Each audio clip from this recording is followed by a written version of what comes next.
Bienvenue dans cette présentation sur les cartes mentales.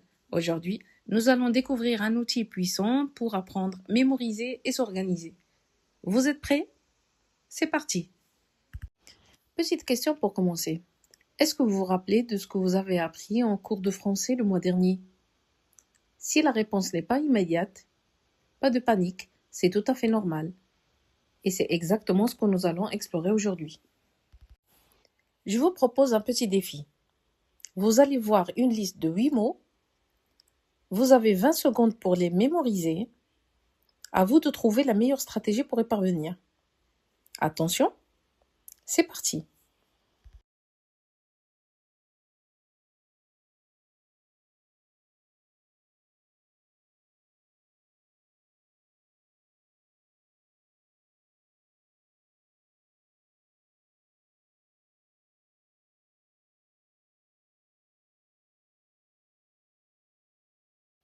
Une solution efficace consiste à regrouper les mots par catégorie.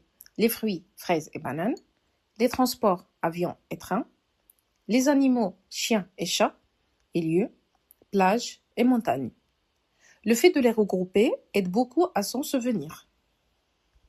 Nouveau défi. Cette fois, ce sont des images. Vous avez 20 secondes pour mémoriser les 8 éléments illustrés. Observez bien et cherchez ce qui les relie.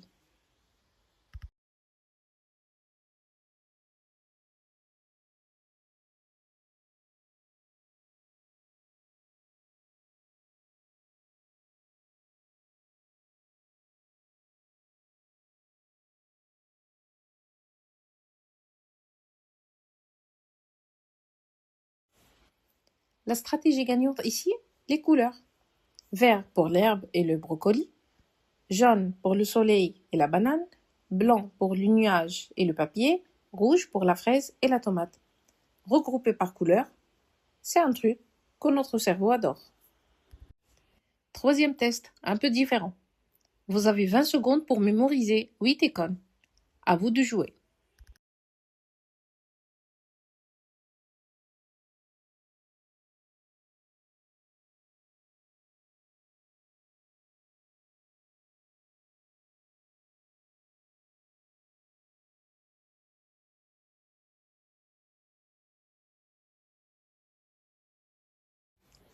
La solution, c'est de créer une histoire. Par exemple, je prends ma valise, monte dans ma voiture, trouve la clé de la maison, prends une douche, bois un café, me couche et le lendemain, je reçois un appel téléphonique. Notre cerveau retient beaucoup mieux une histoire qu'une liste. Petite expérience. Fermez les yeux et imaginez un chat.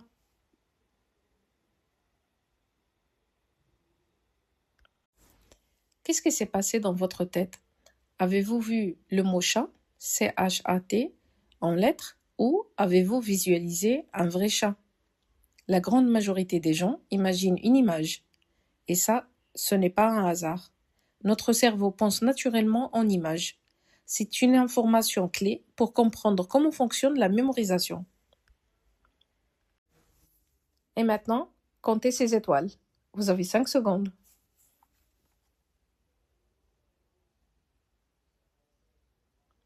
Allons voir la deuxième partie. Encore 5 secondes.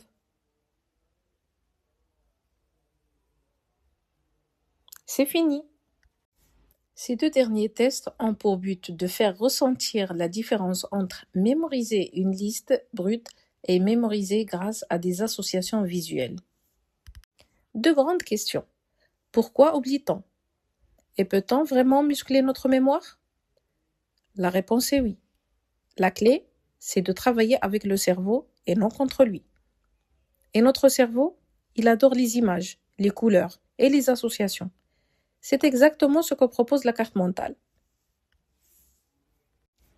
Une carte mentale, aussi appelée mind map, est une représentation visuelle de l'information sous forme d'arborescence. Elle part d'un concept central et se développe en branches, comme un arbre.